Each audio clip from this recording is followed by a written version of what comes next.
Hello and welcome to another Zepto Connect virtual fireside chat. I'm Susie Slingsby. I'm the head of strategic growth here at Zepto, and I am lucky enough to be your host today. So thanks for joining, and it should be a terrific session with some fabulous expert voices who you're about to meet shortly. But before we start, I'd like to acknowledge the traditional owners of the land on which I'm here today in the Northern Rivers, the Bundjalung people, and recognise their ongoing connection to the lands, waters, skies and communities of the region. And I also extend that acknowledgement and respect to the land which you're joining from today as well. So we're here today to discuss the impact and the potential of one of our favourite Zepto solutions, Zepto Validate. So Zepto Validate is our enhanced confirmation of payee offering, which we're going to refer to as COP, in case you hear us say that, which helps businesses across industries reduce the risk, verify the account details before the funds are moved, and it helps build greater confidence in every payment. So before I introduce you to our lovely panel today, a little bit of housekeeping. We like to have as much participation as possible. So towards the right top hand side of your screen, you're going to see some icons. So there's a chat box represented by some speech marks. Please post any general comments in there. Jaimie, you're looking fabulous today. You know, everyone's on point.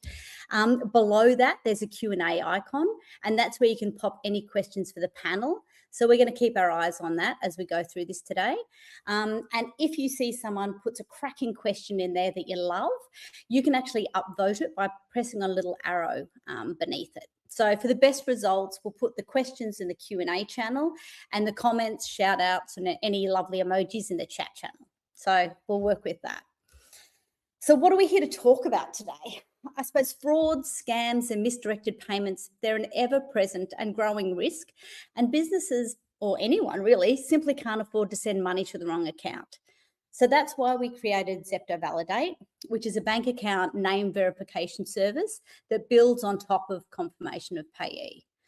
So Confirmation of Payee was launched by Australian Payments Plus and the banking industry in July 2025. So it's relatively new, and it was built to provide a layer of protection against scams and mistaken payments by checking that the account name, BSB and account number entered against the bank details held by the recipient's bank.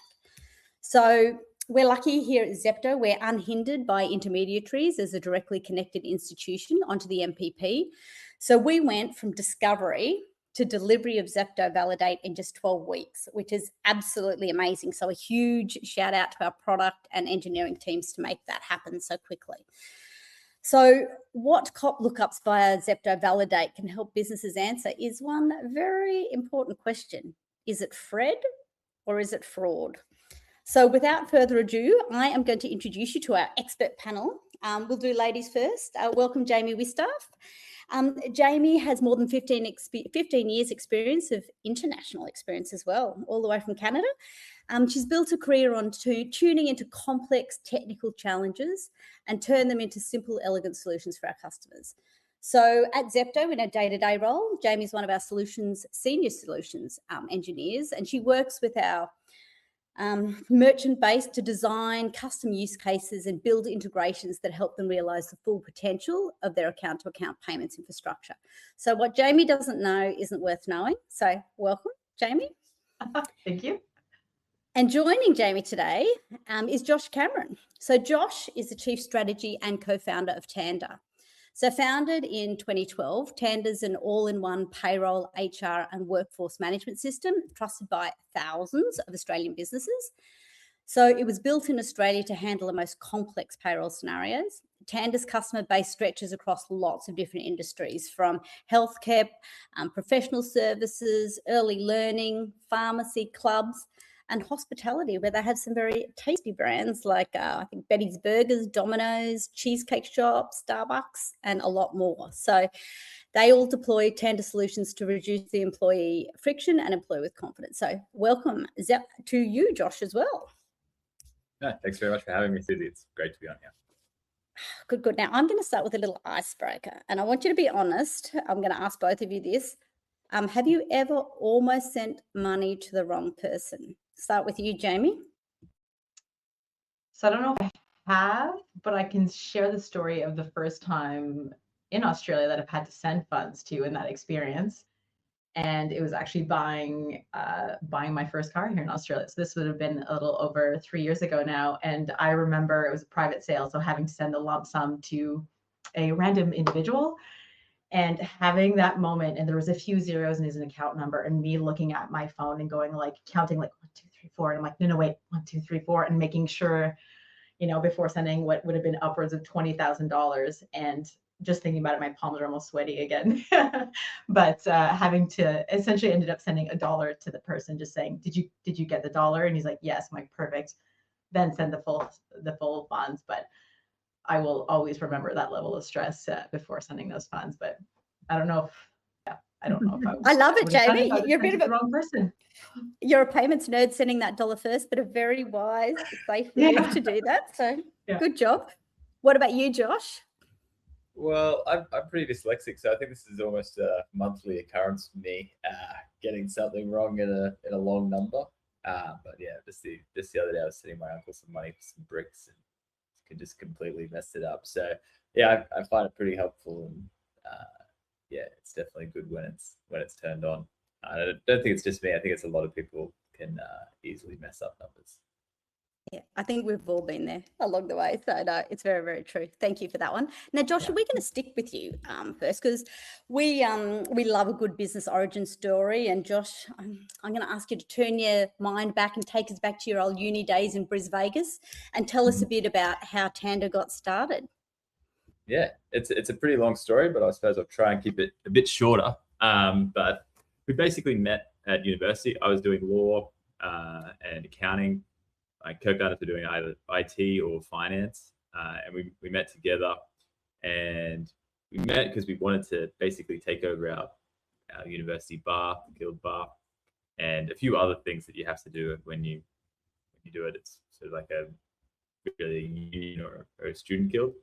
So we met doing that, and it's very hard to get elected. It was very hard to do it, but we got there in the end. And once we had done that, we got to actually run the bar. And the whole pitch was that we were going to give people $8 jugs of beer, which even at that time, not by American or Canadian standards, Jaimie, but by Australian standards, that's a very cheap jug of beer. So it was hard to do that, and we still wanted to run the bar at a profit.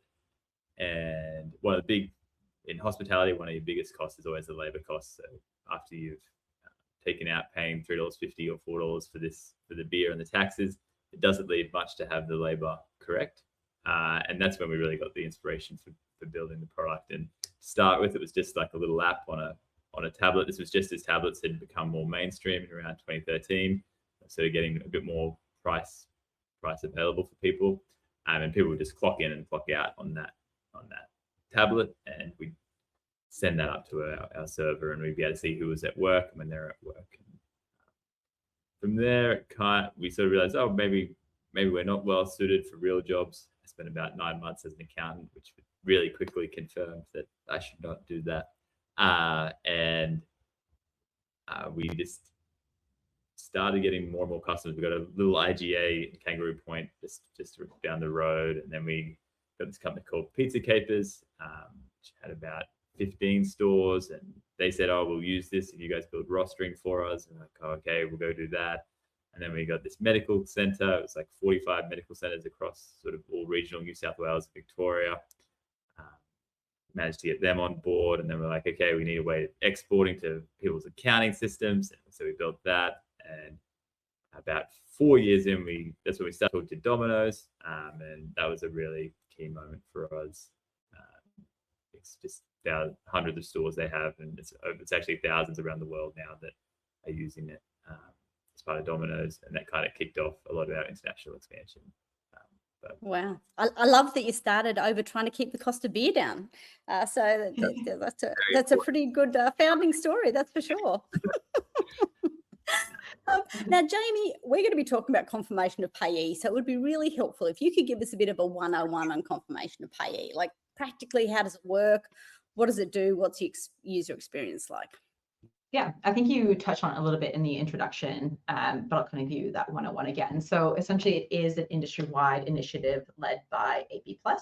Essentially confirms or validates the actual name on the account against the BSB account number. right? So you can Google that today and you would likely get a very similar response. But as you mentioned, Susie, what does that actually mean from a day-to-day use case? So today, most likely everybody on this call could go to their banking app. And if you log in and you go to actually send funds to a new user, you put in the name, you put in the BSB and account number. What you might notice appear at the bottom, again, might differ from bank to bank, but you'll see a message appear and essentially lets you know if there is a match. So without even adding any friction to the end consumer, a COP lookup is actually being made behind the scenes. And at that point, you can feel more confident about whether the funds are going to the correct user or not. So if I, again, going back to that story of me sending funds for the car, let's just say that was in a post-COP world, I would put in John Smith, I'd put in his BSB and account number, and I'd still be sweating a little bit because it's still, you know, a lot of money. But at the very least, I would get a message that would say, it would be a match, and it would say the following account is in the name of John Smith. And I would feel at least more comfortable knowing that the funds are going to the correct person, right? The one thing I just want to flag is that is what I call like, it's a B2C user flow, right? So that's bank to consumer in this case. And when we're looking at Zepto Validate and we're looking at where we fit into the picture, it's more of a B2B use case. So this is where, Josh, you come in and we'll obviously ask you more questions, but how can merchants make use of confirmation of payee? And what does that look like on a day-to-day basis? Because it's not always as simple as just a little an app experience. It might be operational steps that actually happen on the back end as well. So that's just something to consider and how it might differ from the day-to-day use case that you might see in your banking app today. Makes sense. And Jaimie, I'm going to stick with you and ask you on that one. Like, have you actually been seeing that the Validate from a business perspective is getting any specific industries that it's going deep on it? Is it a bit more ubiquitous that there's sort of across the board using it? It is across the board, actually. And that's actually, so when I saw the questions come through, I spent a little bit of time thinking about that and comparing. If we wanted to compare as well against Pay2, which I know is comparing apples to oranges because it's two completely different solutions. But, you know, we had the standard verticals that were really excited right off the gate to try Pay2, you know, fast to adopt, fast to integrate, go, go, go. And we had the standard, what I would consider laggards that are happy to step back, see how things get adopted, you know, wait till all the kinks are ironed out before adopting Pay2. Whereas with Validate or Confirmation of Payee, I should say, I would across the board of merchants in various verticals were contacting us with more information and willing to jump in and integrate as quickly as possible. And I think that just highlights this niche need that people were begging for, and that once it was available, they were more than happy to use. And especially considering how easy it is to integrate to, and, you know, again, without adding any friction, it's just been something that across all verticals, we've seen a lot of hype around it, essentially. Okay, that's good to hear. Now, Josh, I know that you're using a few products here at Zepto, that you're using our Pay2 offering and you also are using Validate. So can you tell us a little bit about how you're using Validate at Tanda? So, and what sort of problems that it's solving for your business? Yeah, so because we're a payroll system, one of the main things people want to do with the payroll system is get money into their employees' accounts. And the main way we do that is by collecting their bank account details. And then ironically, at the moment, we put that into an old-fashioned flat file, an ABA file, and have the customer update that. So that's something down the track we want to remove eventually. But the bit that Validate's really about is how do we make sure that the bank account details we have in our system for each employee are the correct ones and are going to go to the right people. So we see in a couple of basically we get these bank details in a couple of different ways. The main way is when an employee is onboarded, they'll go to a screen, and it's sort of like what you have in your mobile banking. When you want to send someone money, they have to enter their banking details in, they have to enter the name of the account. So that used to just employees could really enter whatever they'd like. We'd validate it has the right number of numbers in it, things like that for the BSB number, and that it made sense. But there wasn't really that much we could do to confirm that those details were correct. What would happen is people would fat finger those, they do those incorrectly. There's no way that the employer can check that. Some employers, I know in America, it's very common to do something called a pre-note, where you try and send some money to the employee first, but that's really a big hassle and only really tells you if it bounces back. Like if you send it to someone else, you still don't know that it hasn't sent to anyone. So this is a much better version of that, where we can automatically give the employee feedback saying, hey, this doesn't match. This isn't your name. Are you sure you entered that correctly?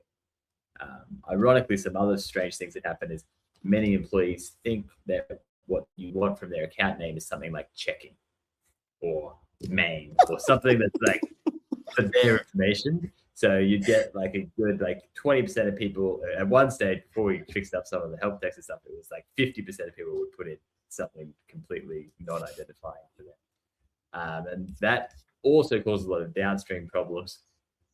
So say someone's put in their account checking, and now that means when we create the ABA file that gets uploaded to the Commonwealth Bank or whoever the employer's bank is, the only identifier in that thing is checking. And then when that money bounces back, you're then trying to work. Our poor clients are sitting there trying to be like, oh, okay, checking's account bounced back. Who is that, and how do we get his money? So it really causes all these downstream effects, even in kind of silly ways like that. It makes it really hard to, when people don't put their real name into this, it makes it really hard to audit those ABA files.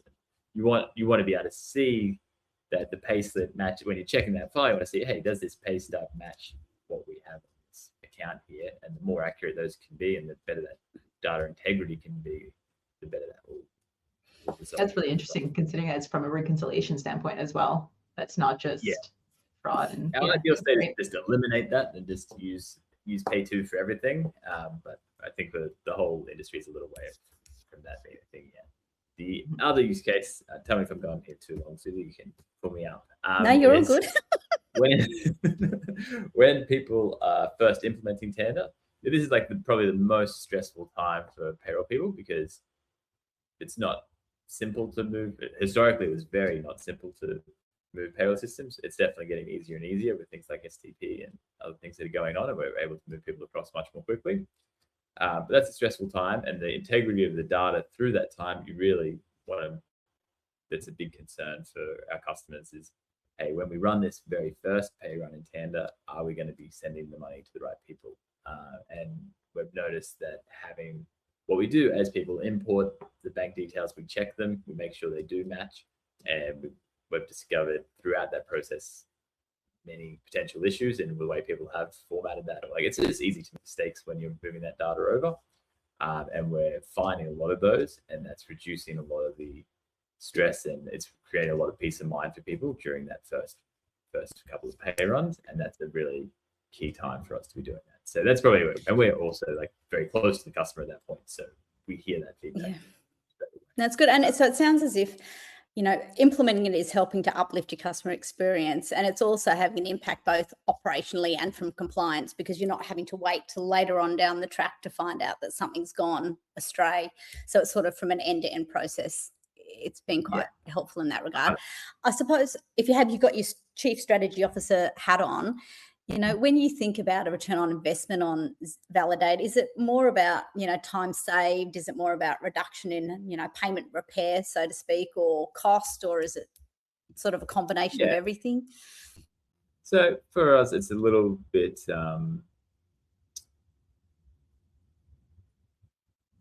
because we're not really most of the benefit of doing this is coming to our customer.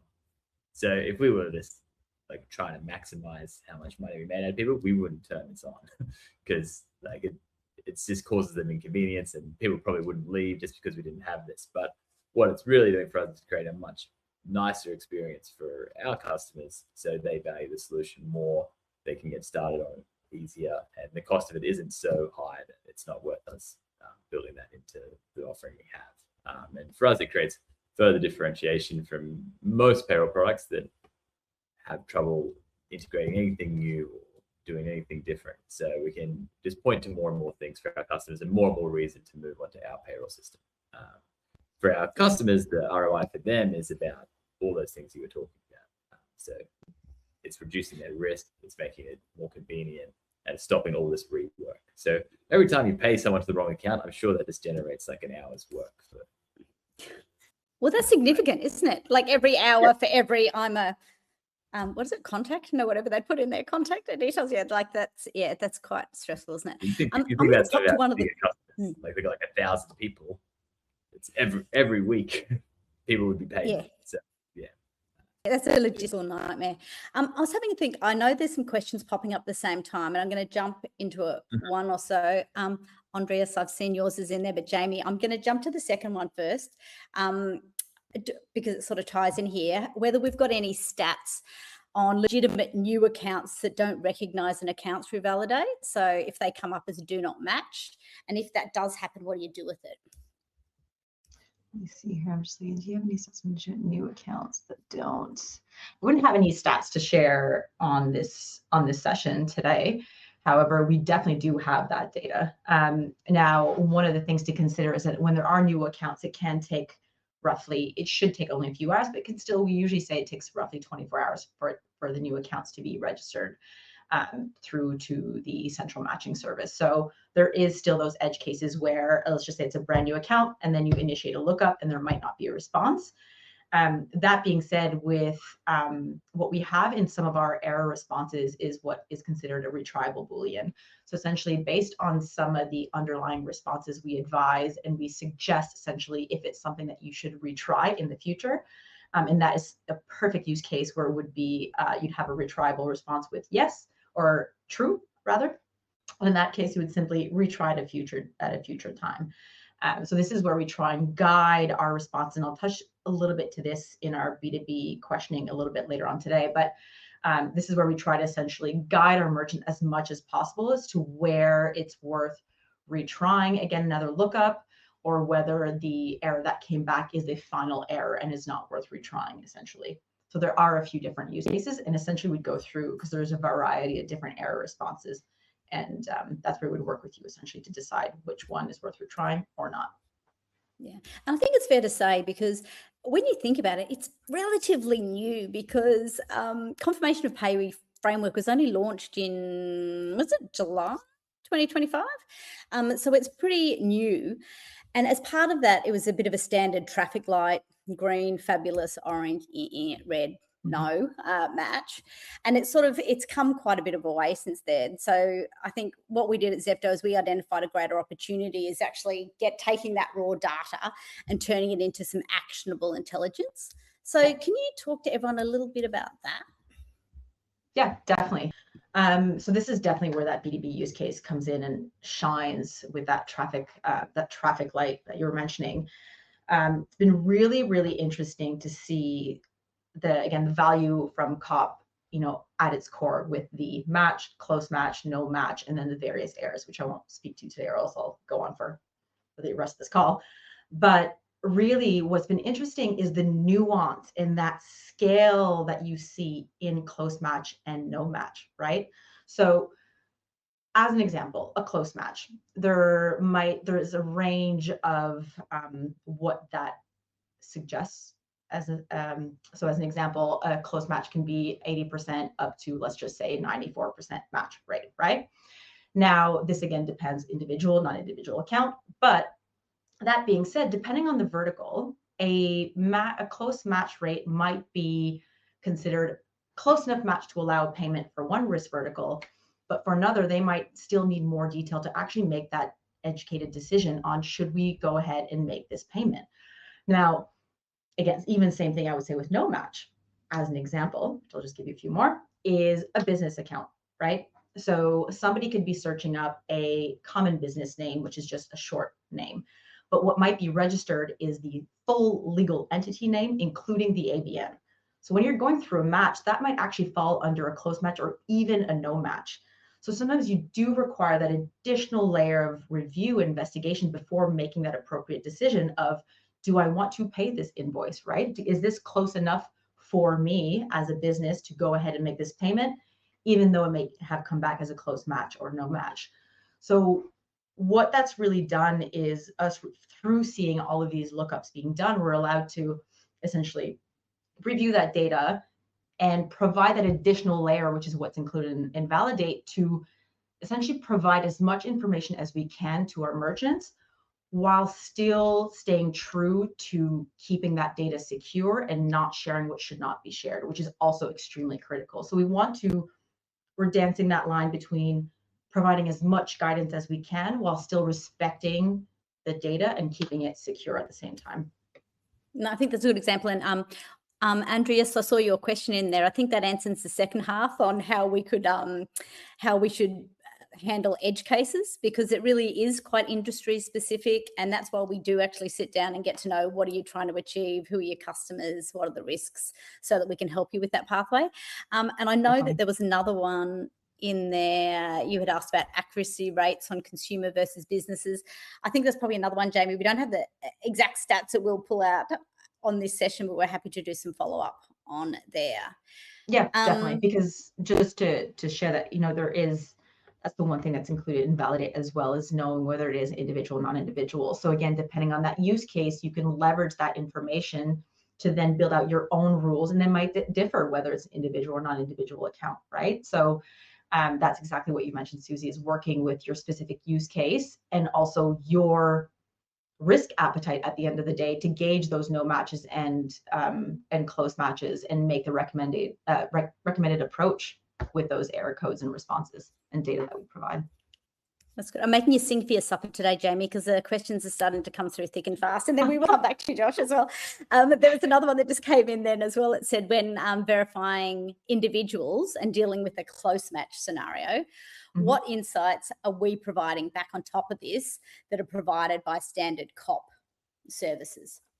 By standard COP for a close name, the direct merchant will receive the name, but cannot surface the name back to the end consumer. So from that point of view, you can still make your own internal business operational decisions to decide whether you want to potentially just flag the account, do your own manual intervention, do additional checks as an example. But then in addition to that, in terms of Zepto Validate, that's where you will get the confirmation that it's an individual account, whether it's a joint account as well. If you did get any kind of error, no, this is not for close match, but you would still get that retrieval function as well as a suggested channel. So there's quite a few features that are included regardless of the result, unless it's an error as well. Yeah, and I think it's fair to say, because it is relatively new as well, as we've been going through this process, like we found some things that originally was not part of the system, like you couldn't actually surface the individual name as well. And so now, as long as we're doing it within the parameters, that is something that's allowed to be done. So I think we're in quite a good position being a connected institution for these services into AP+. So we're continually looking at ways to help surface and make this as streamlined as possible for our merchants. So I think it's just worth noting as well, when it comes to what you just said, Susie, is that, and I think we've said this as well with Pay too, is that it's new, right? So it's new for business to business as well. So we're learning, as well as our merchants are learning, as well as AP+, as well as the banks. We're all learning and like going through this together. So essentially, it's just building out these new rules and seeing what we can and can't do, and while still, like I said, going back to keeping that data secure. So things will shift as we just see volume come through and those use cases and the feedback rolls in, and just growing. Yeah, and it's interesting because, Angie, I've seen from Satori, you've just put in a question around when will AP+ allow Validate customers to surface the full bank account name as the banks do. So, Jaimie, maybe you just touch on that briefly. I know you just did, but maybe just flesh that out slightly more. Yeah, for showing the names, that is something, again, that we're just actively in discussion with AP+. It really comes down to security at the end of the day, which is why this is such a bigger conversation, right? When you think about the difference between banks showing the names, but the level of control you have in an app and knowing exactly who has access to it, versus us providing Validate to a merchant and potentially providing it to another merchant, you lose that control over where that data is going and how it's being used. So essentially, it's just making sure that while we understand the value in it, is understanding that we all have measures in place to ensure that that information cannot be misused, because we do, again, treat that information with utmost respect. So we want to make sure that before we do release it, that we've thought of all of those edge cases. Yeah, no, gotcha. Very good. Now, Josh, you've been very No, I agree. Now, Josh, you've been very patiently looking in the background there, so I'm going to ask you a question now. So I suppose now that you've had this rolled out as well, love to know a bit about what are your customers, what are they saying to you? Are they seeing this as a bit of a nice to have, or is thinking, this is pretty much something that's a mandatory requirement in this, modern digital economy that we're working in? I think it's mostly just around that peace of mind that people, it's peace of mind at a really good time for us. So during those first 2 weeks, that's when people have the most anxiety about the system and the solution. Giving them additional peace of mind and additional it's such a relief that I don't have to worry about whether people are going to get the money in the right account. That's where people are noticing it the most and the most value. I think over time, and back on what we're talking about, is as we understand the match types better, I think we can start escalating things. We can start validating more. We could potentially stop people from entering a bank account that doesn't match. As we get more confidence with it all, then we'll see more throughout the life of the customer seeing the value of it. But today, it's really when customers first start, that's when they're mentioning it to us the most. Yeah, no, that is. The rest of it is just quietly working in the background. People aren't going to notice that there's less mistakes because it's just fixing them as they're happening. Yeah, that's true. And I suppose, Jaimie, sort of on that vein, we see the impact of Zepto Validate being defined in its emerging role as a, what we might call the trust engine for account-to-account payments. So can you sort of dig a bit deeper onto that one for us, particularly in the context of how the future of that ecosystem is taking place? Yeah, I think it actually ties in perfectly to what Josh just mentioned, right? So Validate and Confirmation of Payee essentially is just providing the utmost confidence to the end consumer. And because it's not adding friction, unlike other solutions that might do so, it's one of those issues. It's one of those things that end consumers don't really notice it, which is actually what you want. It makes it zero friction. But what it's doing at the end of the day is it's changing the conversation around this added security level. Is often seen as what kind of friction is this going to add to my end consumer? Oh, this is going to make people decide to go with another solution because there's too many steps, to actually flipping that completely on its head. And like you mentioned earlier, Josh, that it's just now it's acting as also a competitive advantage. So it's a competitive advantage for everybody involved, right? So the initiators, so they know that funds are going again to who they should be going to. The payers, again, confidence, we're sending funds to the right person. And the payees are, again, even confidence for them in knowing that, yes, when I'm expecting funds, I will get the funds to my account because there shouldn't be any errors. So really it's flipping something that's often seen as additional work, additional steps, because customer friction. Yes, it has benefits, but it's adding all of these extra steps to, do you know what? This is actually something simple to integrate. There's zero friction and everybody's winning at the end of the day.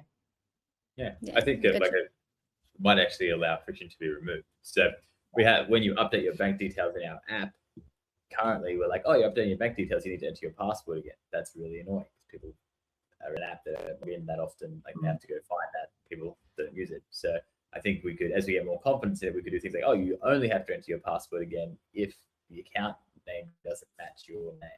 So it's going to allow more and more of these, it's really just a better control that most ideas people have. So it's really nice. Yeah. And a better customer experience at the same time. So it's a bit of a, Now, having still looking at Jaimie, you mightn't like this. I know you may or may not be able to answer this one as well, because I am seeing a question from Madison in there from the RBA on, tell us a little bit about 12 weeks. I know that probably sounds extremely speedy in government terms for us to have got Validate onto the platform and live for our customers. Is there anything you can add flavour on that, on what we did in that time? Because I suppose we need to say we're actually leveraging the AP Plus Confirmation of Payee services, but for Zepto on top of that, have you got anything you can add some flavour there? I can add a little bit of flavour. I wasn't involved in the actual build, so I'm pretty sure our product team might be asking me questions later. But I know for a fact that one of the things that allowed us to go live in that 12-week build was to go in phases, right? So it's understanding that, our Zepto Validate solution is something that is simply scaling and growing as we see these trends and as we see, as I mentioned before, how we're working with businesses and what might be lacking. So we didn't go out of the gate with all of these additional features. It's something we went with the traffic light solution at first, just to understand how is this being used. So we really went for that MVP product, just as a baseline, just to see how our merchants were using it, what the feedback was, what the the data that we're seeing come through, and how we can then learn and grow and pivot and add those additional features that we mentioned through Validate. So I think that might be a little bit of the flavor that you're looking for, but essentially it is just sticking to that minimal that scope of work, which is the traffic light solution, which is what is provided through the central matching service, and then growing from there based on what we're seeing in the data and what the wants and needs of the markets are. Yeah, and I think it's fair to say, like, we'll be continuing to evolve on some, for some amount of 100%. time to come yet, because every different use case and different industries and even just individual customers within the same industry, everyone's got a slightly different tweak or, slightly different data that might help them. Some of them might have legislative requirements that they've got to hit that then, how can we make Validate work within that ecosystem as well? So it's not just proxying the rails, it's actually bringing and building intelligence on top of it. So, but I must say overall very speedy, and I think we're very lucky at Zepto that we've got a pretty nimble engineering and product team in there as well. 100%. I did notice there's one. Yeah, what You a go, great Josh. example of the benefit to the whole ecosystem of something like Zepto having that direct access, which I'm sure like the RBA probably considers that. But because you guys work on it so quickly, we can also move on it so quickly. And now there's like 500,000 people are getting the benefit of this validation thing. And like other people in the industry, if we had to go and do this with a bank or with someone like a more traditional thing, it would be 3 years later until that innovation kind of makes it to the end consumer. So I think that's a really big benefit of a company like Zepto. Yeah, and we strive to do our best on that. We actually love some sticky challenges to overcome along the way as well. Love them. I saw that there's another question. It's in regards to Andreas, back to business accounts, Jaimie, and you touched on before close matches for individual accounts. And Andreas is asking, how about close match for businesses? So the biggest difference I would say between the two comes down to the matching algorithm. So this is through the central matching service, what may or may not be included. So I spoke to, again, there's like that matching scale or the matching rates, and that differs from a non-individual to an individual account. So that would be the biggest difference between the two, is just understanding what it might not be just a match result in terms of characters. There might be a few little nuances in the actual logic that's proprietary to the central matching service. So that would be the main thing to consider, is they are still treated slightly differently in how the matching scoring would function. And that's good.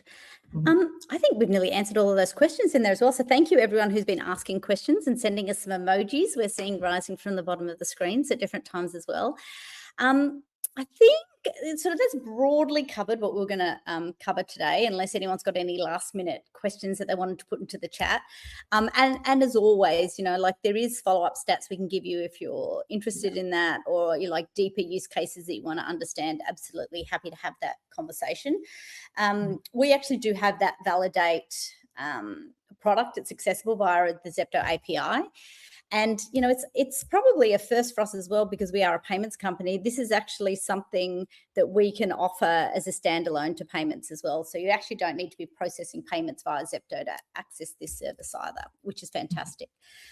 So I'm looking, here we go. I've got a last minute question coming in as I'm ready to wrap. We've still got a couple of minutes so we can do it.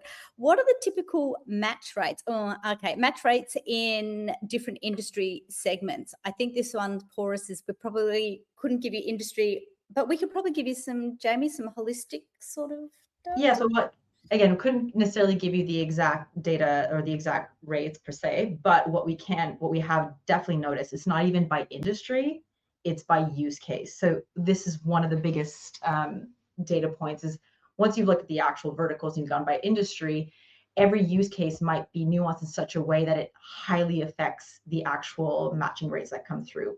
As an example, you could be in the exact same industry and one one merchant might be doing backbook lookups, whereas what the other is doing, as lookups come through or as new consumers, let's just say, add on to their books, and that will highly, highly affect the data that comes out. So unlike usually on the payment side, this is actually even more nuanced in how we'd have to split that up and provide that back so that it's actually valuable insight and that's not as highly affected. So not necessarily an answer to your question, but just goes to show you how much it does, how highly the data can change depending on the actual use case within that vertical and industry. Yeah, no, that's very fair feedback. So thank you for that. Well, I think we've done well. I think we've got through all of the questions and had a good chat for everyone. So I want to say thank you to Josh and to Jaimie for joining us today. And thank you to all of you who've taken time out of your diaries to come and talk to us about Zepto Validate. Anyone who wants any more information, please reach out to us at Zepto. You can follow us. We'll send our newsletters or just contact us directly. But thank you very much, everyone. And we'll look forward to seeing you in our next webinar. Thanks, team. Thank you. Thank you very much. See you next time. Yeah. Okay.